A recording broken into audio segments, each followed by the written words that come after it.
again, everyone, and welcome in to another edition of the Adam Jones podcast. He is the five-time former MLB All-Star. I am, of course, Jerry Coleman. I believe I am. I checked my ID this morning. Today, in episode number 12, AJ, the Dirty Dozen we have reached. We'll be joined by some of our best guests from 2022, including the Orioles, Gunnar Henderson, U.S. soccer star and World Cup champ, Jessica McDonald from way down under. And we'll bring it back to the good old U.S. as we check in with Trevor Pryce, who is here in Baltimore doing some great things off the football field and moving on with his career, as we look back at some of our most fun conversations from the past year. Adam and I decided that we're not going to debate this week. There was enough of that at the holiday dinner table, I'm sure. So we'll save that. Although we will talk about the sporting fan experience and how that compares and contrasts to what goes on here in the good old USA. Adam is a world traveler. He's been all over to see sporting events from Asia to Europe to America and beyond. So we want to get his perspective on that. We'll also have a segment of Socially Speaking as well. We had another Twitter poll about your favorite guests, and we'll throw in a few barbs here and there just to end the year on a good note. Happy holidays. Happy New Year to everyone. As always, Adam, we're brought to you by our friends at Jack Daniels. There's lots of ways to make whiskey. There's only one way to make Jack Daniels. Make it count. Jack Daniels. Drink responsibly, please. You can see it in the background behind AJ. Also, by Be More Around Town, they have the ultimate all-inclusive pregame purple tailgate experience before every home and away game. That includes the postseason. The Ravens have qualified. Trips for the Terps or Caps, and soon spring training in Sarasota. Just check it out at BeMoreAroundTown.com. The pictures, the events are phenomenal. Trust me. Also, from the good folks at the Wyman Company, we are grateful for their support. Don't worry, Dennis. We'll address a topic that I know you've been clamoring for us to talk about, and the lazy nickname of Aloysius. Also, G-Leaf Medical Cannabis Company. Visit gleaf.com. Medical cannabis is for qualified Maryland patients only. And a reminder, if you're enjoying this podcast as much as we're doing it, check out the Baltimore Banner at thebaltimorebanner.com. They cover the Orioles, the Terps, the Ravens, the entire Baltimore news region. And they have a special for our podcast listeners, 6 months, unlimited digital access for just $1. A lot of people taking advantage of this, I can tell you. Getting a lot of feedback on that. Just head to or just visit thebaltimorebanner.com/AJ, thebaltimorebanner.com/AJ, $1 for 6 months unlimited digital access. First up, I just wanted to let everyone know that our conversations are being brought to you by Jack Daniels, since there is no rant. So please drink responsibly and enjoy your Jack as you enjoy these interviews. And first up is the Baby Birds' rising infielder. He is Gunnar Henderson. He was on the podcast just a few weeks ago, almost old enough to drink Jack Daniels legally. He joined us from his parents' place in Alabama and opened up about his call to the major leagues. It seems he wasn't as cocky when he got the call as one Adam Jones. Gunnar, how are you? Doing great. How are y'all? Appreciate you taking the time. We really know your time is very valuable, and you're coming off a heck of a season. Before being called up in early September, you were, of course, the top-rated prospect in all of baseball. The wait to get to the major leagues, you were rewarded with a heck of a year. But talk about waiting for your name to be called and when you got called and what that experience was like for you. Yeah. Are you talking about draft night or? I'm talking about the call up to the bigs. Call up? Okay. Yeah. No one cares about the draft anymore. I was about to say, yeah, that's a long story for another day. But yeah, it was pretty awesome. I mean, it was actually kind of off guard. I guess that's how they say it always happens. It catches you off guard because Colton Cowser and Joey Ortiz actually came up, and I was glad to be able to play a game with them. And it was actually only one game with them, so it was pretty funny just to be able to only play one with them and then get the call and spend it with them because I was actually going to a burger place with them. I'm sure you saw in the video of when I said I was getting a burger to eat, but yeah, they were with me when I had to go back to the field, and I let them know as soon as I found out. So it was pretty cool to be able to spend it with them. That's impressive. Auburn fan, Bama boy, lives in Selma, from Selma. That's awesome. We talked to you texting earlier about how historic that really is.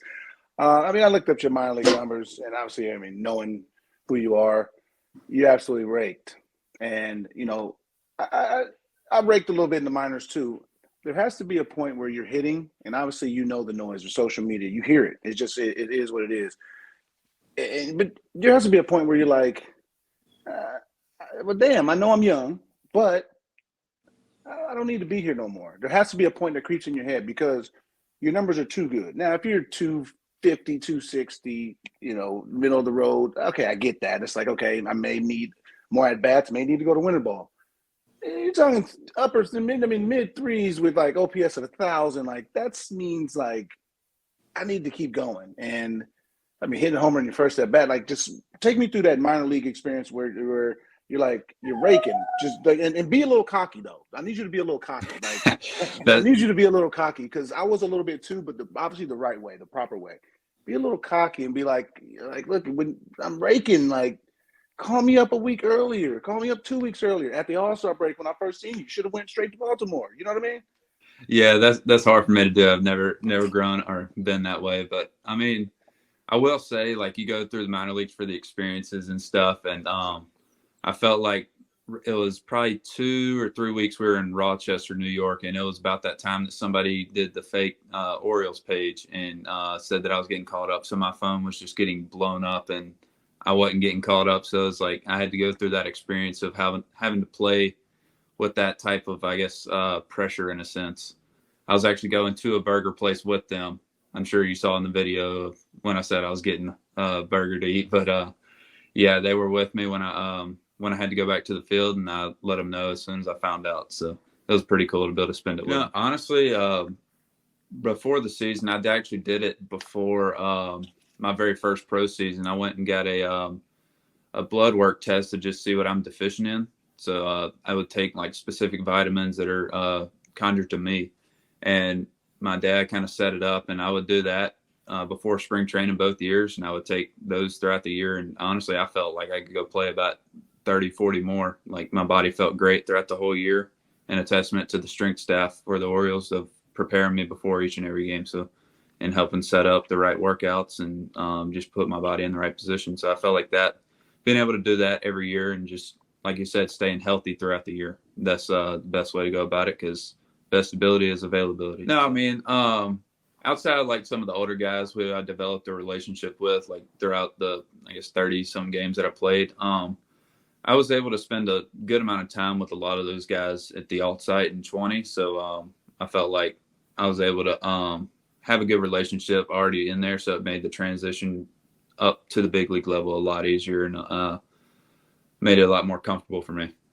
What about playing with a lot of these guys that you played with at the lower levels, like we mentioned, Adley and obviously DL and some of these other guys that got promoted?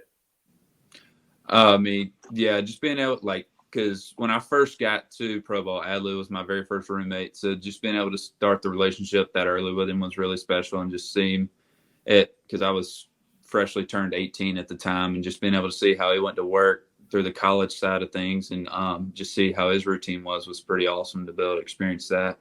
And then just being able to watch DL and face him in 2020 at alt site was pretty tough, but it was awesome to be able to see that because, I mean, not very often do you see 100 from the left side. So, Adam, and listening to Gunnar, and he's so poised for a kid who's so young, but making the adjustment to the show appeared so seamless to him. And as well as anyone, it's no easy task. And I know you wanted to say something about me taking a shot at you at the intro of that, about being so cocky when you got called up. I love it. No, when I first met him, I just let him know that, hey, wow, you're an impressive young man. Everything's right in front of you, and go and just do it. And the second I seen him in the major leagues was just phenomenal. He took over. He act like he belonged there, and that's what you have to do. You can't go down to the minor leagues and just be like, oh, look, let me just lollygag here. No, if you're 2021 and you're knocking at the door, you need to be in the major leagues. And he's shown that he obviously has the maturity, he has the backing, he has the support, family, and all that. But he's got the pieces around him with some 23, 24-year-olds who've been there. And it's like, look, let's go. And he's a piece that's going to be there for a long time, I hope. And I'm just impressed by him. So hopefully he starts the year strong. And as we discussed during our conversation with him, again, he should be in the running for Rookie of the Year. The Orioles made sure to preserve that, so he has a chance to capture that honor. That's awesome. I didn't know that. But yeah, I mean, the biggest thing though now is obviously, as a veteran, is getting through the offseason, getting through spring training. The best spring training is a healthy spring training. So that's the first task at hand, especially a longer major league spring training with a lot more reps, a lot more everything. It's going to be a bigger task, a bigger load on him. And I'm excited to see it. It is the Adam Jones podcast, the best of edition, part 2. Adam Jones, Jerry Coleman with you. You can find us on Apple Podcasts, YouTube, or wherever you get your podcast. Tell a family member that you still like after the holidays, or a friend out there. Next up, we make the transition from, America's pastime to the world's game, and World Cup champion, U.S. soccer star Jessica McDonald is way down under in Australia. With full disclosure now, we can tell you we taped this at a very odd hour to accommodate her time zone, which is most important. Ours is just secondary, and we got that. But we discussed plenty with Jessica, Adam, including we talked about the concept of bringing these American players in their latter years from places like Europe to collect a paycheck. McDonald does it again! McDonald scores! Hi, thank you for that intro. I did not expect that at all. Gerald. I saw Jones call you Gerald, so I was literally on the other side. Literally You can call me Jerry. It's okay. I'm just joking. How are you doing? But thank you so much for that intro. I'm good. Thank you so much for having me, you guys. They came out with the win today. It's definitely going to continue to put football on the map in the United States, especially with, you guys were arguing earlier with big players who have come to the MLS after they're done playing, on their pro teams from overseas. So with the likes of like Messi, it's going to bring in more of an audience into the States. And so we continue to bring those players into the MLS. It's going to continue to grow, but definitely after this win, making it to Sweet 16 is definitely going to continue to put football on the map in the United States specifically. Whereas the United States, this was our focus. And so for the little girls who want to be in our shoes one day, we don't want them to have to fight the fight that we had to go through. From the Mia Hamms and Julie Foudy's, they were sewing on their own numbers on their jerseys and literally passing out tickets on the streets to people just to come to games. Whereas, they paved the way for us in order for us to get to where we are. So we're going to continue the fight because that's where it started. And so we need to continue this fight. And so it's been an awesome fight, a huge learning experience. And honestly, it's worth every minute because, it's going to be very important for, all your daughters. We never thought it was going to be a global movement. And it started in France where, we're not even in our own country. We had stadiums packed with people, 60,000 plus people, 60 to like 90,000 people in these stadiums, literally screaming equal pay. And we're just sitting there like, holy crap, this is cool. So it ended up being a global movement everywhere. And so it was just amazing for all of us as a collective to be able to use our platforms and use our voices. It was nerve-wracking. We didn't know what was going to happen. We took that risk. And so it's just awesome that we've been able to inspire not just the little girls, but also other women all over the world. And then you get, you play in the professional in America, but playing professional in international. How is that playing in a completely different country? I did it, it's completely mind blowing to me, but how is that, for you? Especially, again, your mother raising kids and, it's completely different dynamics. It's easy being a father. It's completely different being a mother doing it. Yeah, it's way tougher for the women who are moms as professional athletes, I think, and really in any career, but it's definitely different anywhere you play. So from the United States, we depend a lot on our athleticism, whereas here in Australia, the pace of the game is a little bit slower. You take your time on the build going to goal. So there's literally different style of play everywhere you go. So if you look at the EPL, for example, it's way different than La Liga, different styles of like in the MLS especially. So each country has their different style of play, really each continent, I should be a bit more specific. And so it's definitely a really cool experience playing elsewhere because it helps you with your game in a different kind of way, especially for me now that I'm getting older. I'm going to be 35 soon. And so I had to adjust my game somehow, and learning elsewhere besides, in my home country. A video of that guy punching the kangaroo. I want somebody to punch Jerry. I want a kangaroo to punch Jerry like that. Oh, If Chip has that, me pieing him. I don't know if you've seen me pieing Jerry. We did this as a promo. It was just some things a couple weeks back, and I pied Jerry, and he Felt wants like to a play with his kangaroo boundaries. coming at me. It felt like awesome. kangaroo. I mean, it's in different sizes of me to Jerry, and he needs to be taught a lesson here and there, but. Well, she was a blast, Adam, our first female guest, and certainly not our last. Obviously, has strong opinions on equal pay, and rightfully so. However, it didn't seem like you liked my analogy between kangaroos and squirrels in Australia. You think kangaroos is just hanging out like dogs, stray dogs, or deer in Japan? Nah, but no. The coolest thing is getting a unique perspective. I know baseball. Once I stepped outside of America, went to Japan, I kind of started talking and asking so many questions and gotten to hear all these people's different perspectives, opinions in the baseball world. And then I started to, one of my people that lived near me, Thomas Vermillion and Andres Iniesta, they started to tell me about just the world of football, soccer. And it's so big and so vast. And then getting to know Jessica and hearing the women's side of it that we don't get to hear. I hear about the U.S. women's side. I don't get to hear about the world women. And it's so impressive, man.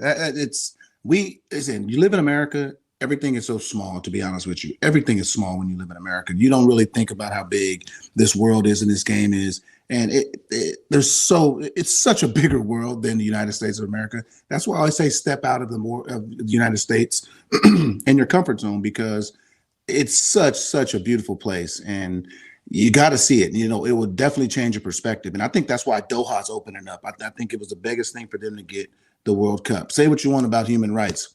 Again, is the United States the most, but just travel and see the world, because there's so many good places to see in this world right now. Of course, in 4 years, the World Cup will be a little bit closer to home here in North America. We'll see how that plays out. Maybe the U.S. will go a little bit further, but it'll be hard to beat the championship game, the finale at the World Cup this past year. That was I think that was the greatest game, one of the greatest games of all time. You can't just say it's the greatest. I think it's one of the greatest games ever in any sport. I looked at the schedule and the locations of North America. It's 16 cities spread across of Canada, United States, and Mexico. It's going to be a traveling nightmare. I'm just probably going to do the semifinals again.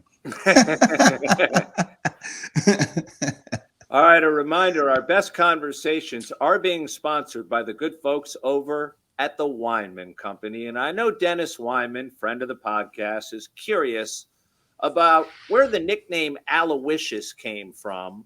I got this from a little birdie. I would say, Dennis, ask your brother. He knows about lazy radio. He's not too creative, but that's sort of his style in broadcasting, doesn't it? Doesn't it? So that's where Aloysius came from. My middle name is Lawrence. My first name is Gerald, and it's spelled with a J for all you idiots spelling it with a G out there, including someone on social media. It's with a J. When your first name's spelled with a J, like Jerry, usually the middle name is also included with that same initial. So you're JJ. Correct. Oh, okay. What's your middle name again? To you being an AA. AL. AL. Okay. What's the middle name? Lamarck. Lamarck. Okay. Yeah. Good. Now I know, and now French. I know how to refer to you. Yeah, Lamarck. Lamarck. Okay. Yeah, when you start going abroad, you got to put it on every single document. So it's like, so annoying, so annoying. But yeah, Aloysius. I honestly, I really don't get it. I don't get it either. I don't know where it emanates from. Again, I call it lazy journalism. I'll let Ken respond in kind one of these days. Not on this podcast, but Dennis, maybe you can speak for him. There's the background to that. All right, next up, as we transition here on the best of the Adam Jones podcast in 2022, a real Renaissance man, unlike Ken Wyman. Trevor Pryce, the former Baltimore Raven, two-time Super Bowl champ with the Broncos, now residing and profiting here in Baltimore. We asked about his transition from the field to the real world, much like Adam is experiencing these days, real world life. Let me ask you, big fella. I mean, you've been retired a decade now. I read your excerpt, which was fantastic. I know it's dated right after you retired, but how's that transition been for you? This is my first full year of retirement, and sometimes I want to go nuts, but sometimes I'm like, I had my time. But how's that transition been for you? It was interesting. So what happened to me, at least, I think like you could have kept playing. Like I was asked to play for the Patriots. Like the Patriots would sign me out of retirement, and I was just like, yeah, nah. And then the Raiders called, and they had me work out, and they were like, hey, you're playing Sunday. I was like, it is Thursday. I'm not playing no football. Like, I'm gonna go ahead and go home. I had to like sneak out of Oakland. I started getting writing as an outlet. Like I said, I wrote for the New York Times, and I wrote about my retirement. So then I started writing fiction, and I came up with an idea for poisonous animals fighting against each other in Australia, and I called it Kulapari. So Kulapari means poison in one of the Aboriginal dialects. Mm-hmm. So I was like, oh, this is cool. Fast forward, I'm sitting this is my office. This is my office at my studio. We have 60 people that work here. The first 2 seasons of Kulapari were on Netflix, or they still are on Netflix. And then the third one is coming out, I think, next year this time. We're working on it now. And if you're in my office, there's a door behind you, a door in front of me, and outside that door is some animators. They're working on it now, and we should be done with it next September with season 3. So how is it? Obviously we make our careers with physicality, but how is it now? You're not using that. You're using your mind. Obviously as a lineman, you use your mind too. You know what you're doing, but you're using your mind now. How is that? Like, you know something? It's more alike than you think. So to me, I tell people this all the time. There's a reason why when people talk just in jest, they go, okay, lawyer and doctor, right? Those things are always paired. Sports and entertainment are always paired. It is the same. And the reason why it's the same is because a lawyer or doctor is based on education. If you go to law school and get a law degree, you are a lawyer. If you go to med school and get a PhD in knees, you are a knee doctor, and nobody can take that from you, right? If you go to art school, you're only an artist if somebody pays you to do art, right? If you're a baseball player, you're only a pro baseball. You get picked. You don't pick. It doesn't pick you. You don't pick it. It picks you. So sports and entertainment makes sense. It makes sense to me. For some reason, they're not that far off. It's a competitive endeavor, and you have to fight for recognition. The only thing different about it is it's an opinion-based business, right? So my opinion is I like that song or I don't like that song. Not like baseball. I hit 60 home runs. That means I'm better than you. I don't care what your face says. I hit 60, you hit 30. That means I'm better, right? So that's not an opinion. In that state, now they have a new head coach at the University of Colorado. Deion Sanders came in, delivered a very strong message to those poor kids, basically saying, get into the portal call right now because my kid's going to be the quarterback and I'm going to change things right away. Your impressions of the Deion Sanders takeover? This is not going to be fun. This all that they call me Coach Prime, but really what you're getting is like Bill Belichick. That's what they're about to get. They think this is going to be a good time. There's going to be trap music and all that.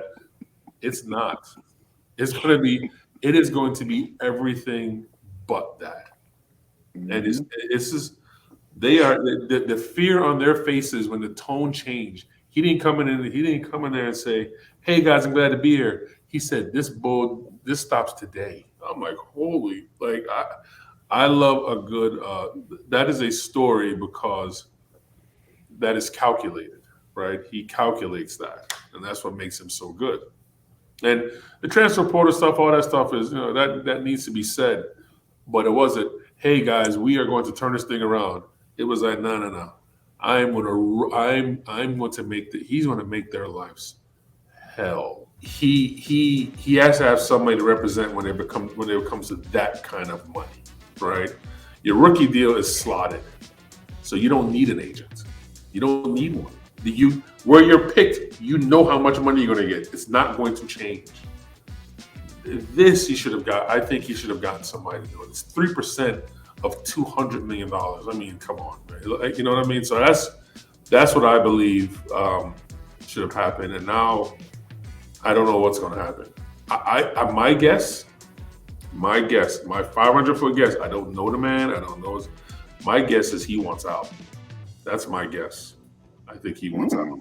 He wants. They didn't give him his money, and I think somebody else would gladly give it to him. Well, Adam, certainly Trevor has some very strong opinions, and I believe he is correct when it came to his opinion on Lamar Jackson's contract and the lack of representation, which you and I have discussed in several episodes. But he had a lot to say. It's not just about football anymore for Trevor. No, what he's doing with Kulapari and just broadening out into, just being a human, a civilian, I think is amazing. That's all we can talk about when it comes to his projects there, as he keeps it private. But no, listening to him talking about him, retirement, how to transition, and just the different perspective from the older guys. He's 10 years retired. I'm one, and just he's spot on with a lot of these things. Is you got to listen to the vets. The vets are generally right because they've seen it. And I'm sad to say,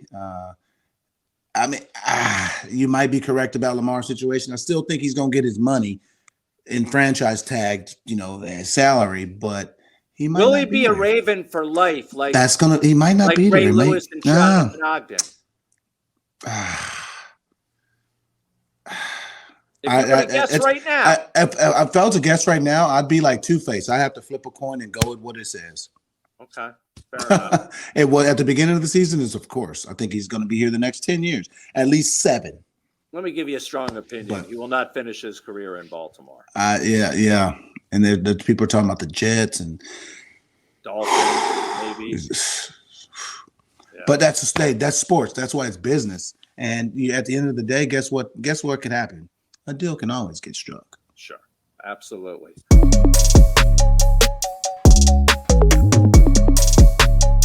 All right, time now to take a transition, and let's take a journey beyond Baltimore. This week it's brought to you by Be More Around Town, which does travel beyond Baltimore. They have the ultimate all-inclusive purple tailgate experience. That's before every home and away game, playoffs included. Also to the Terps, the Caps, Orioles spring training in Sarasota. That's phenomenal. Check out BeMoreAroundTown.com and find out the latest. The pictures are incredible. All right, Adam, I wanted to ask you about the international fan versus the American fan. You spent a lot of time overseas, from Japan to Europe, at all sorts of sporting events all over the world.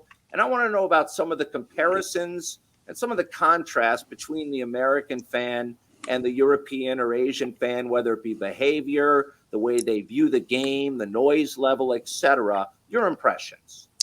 Well, all fans hate you if you suck. that's like the middle finger. It's universal. It don't matter who you tell the middle finger to. They get it. I know that part. I think the Japanese fans might be the nicest towards if you suck. They do not boo. They don't boo as much, but they'll tweet you some bad stuff, and they don't. It's crazy though, because they'll tweet it, but they don't leave bad Instagram comments because it's like family and stuff, and they don't want to be embarrassed through that stuff. Like, you know what I mean? Which, okay, that's cool. But I was in Doha and I met these people, and they told me from Argentina that this guy sold his car, that he's a farmer. He uses this to go to work every day. He sold it to go to the World Cup. Wow. He got to see the finals and got to see Argentina win it. And then walked home. And then when he gets back home,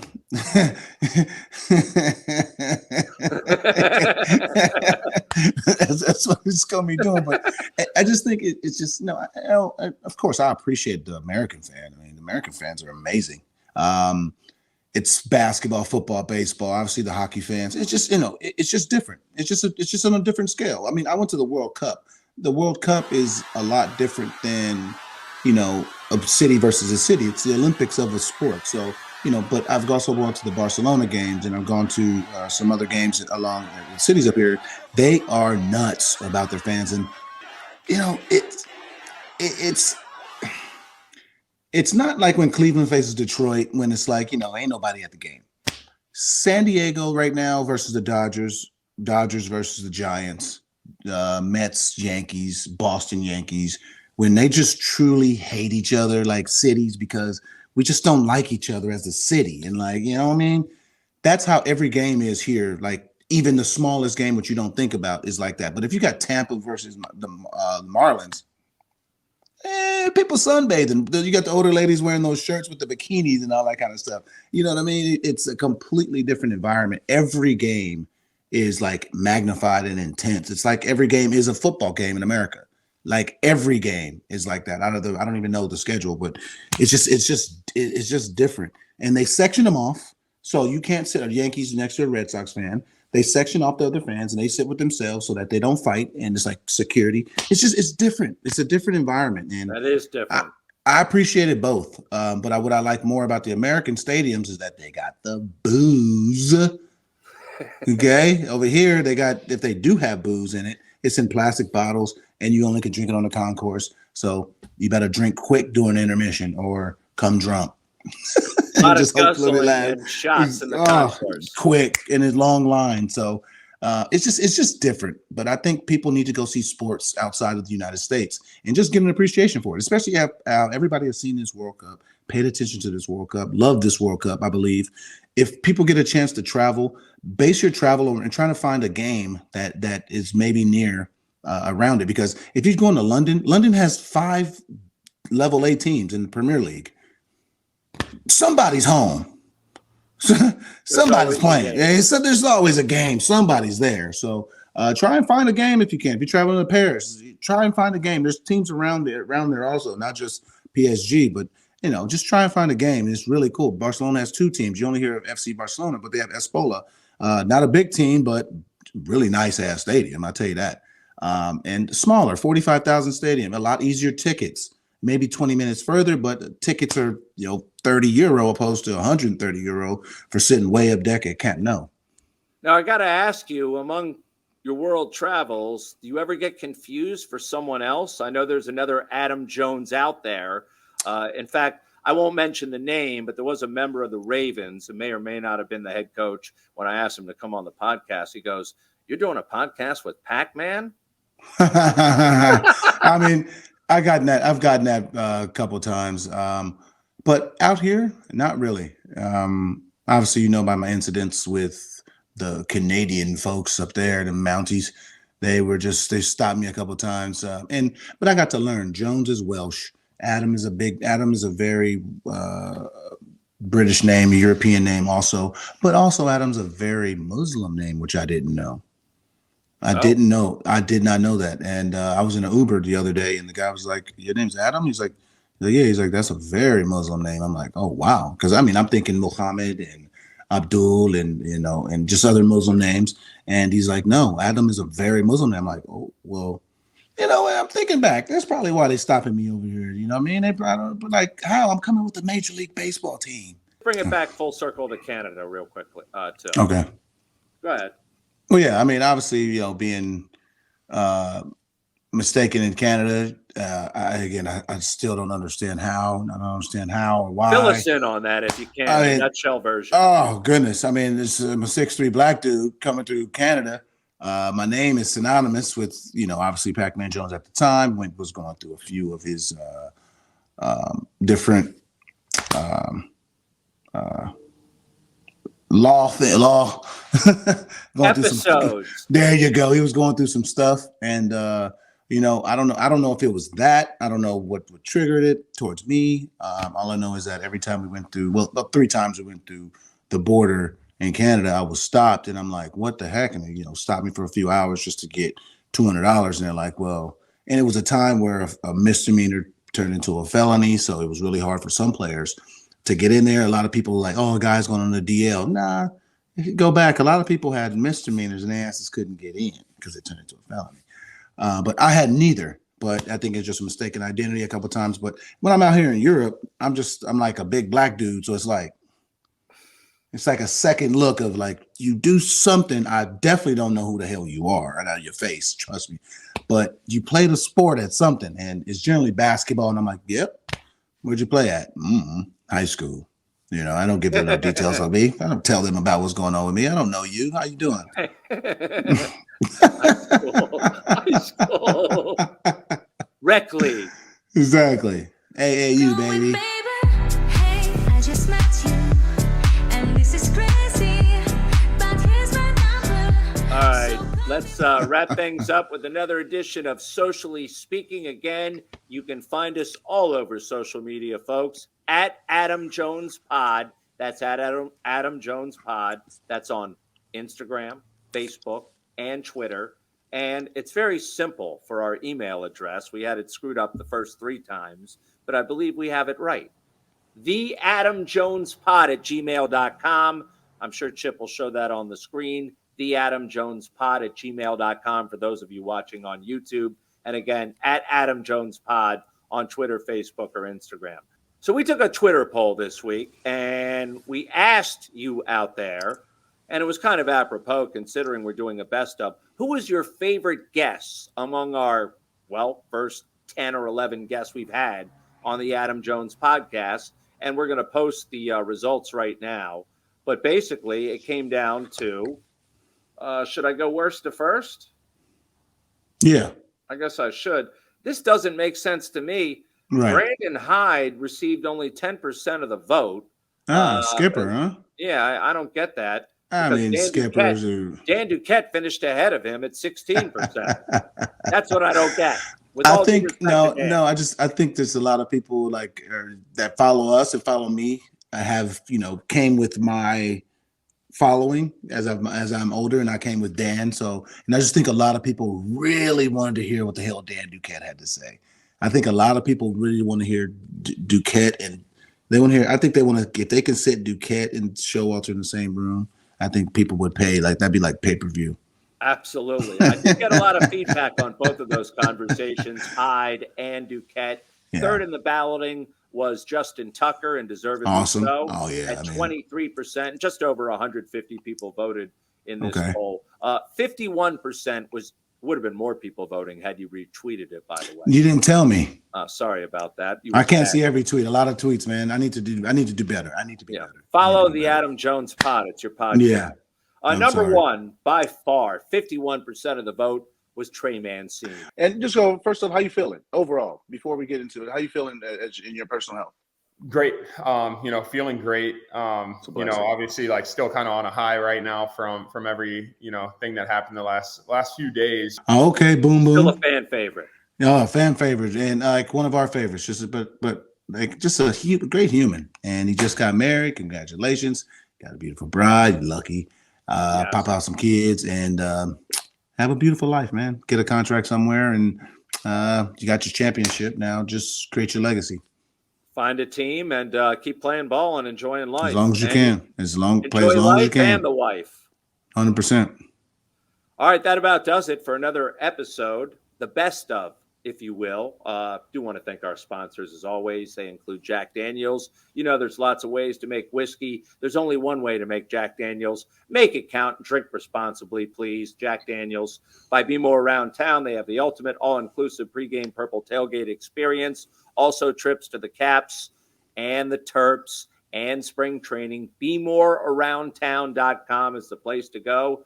By Dennis Wyman and the good folks at the Wyman Company. Hopefully no offense there to his sibling. By G-Leaf Medical Cannabis Company. Hit gleaf.com. Again, hit gleaf.com. Medical cannabis, Maryland patients who are qualified only. And check out thebaltimorebanner.com/AJ. 6 months on unlimited digital access for just $1. We want to thank you all for listening. Again, We are looking for more subscribers. We know that you are watching right now, know how to subscribe, but tell a friend or family member. Go to Apple Podcasts, give us 5 stars, not 3, not 4, not 2, 5 stars. I think it showed up in there. And leave a review. Leave a review. Look for the icon. All right. It says here we need to thank senior executive producer Chip Franklin. I'm just reading what's written here. Also, Reggie Fugit, who did not appear in this episode. The Honorable Reggie Fugit will be back next week, gavel in hand. Happy New Year, everyone, including you, AJ. Not sure how you guys celebrated over in Barcelona. Be kind, be real, and we are out, and I'm looking forward to that tennis match. Oh, I can't wait to get to you. Happy New Year for everybody. It's going to be a very low-key Catalonian New Year's, and just going to have a lot of wine and enjoy the company of good people. Adios.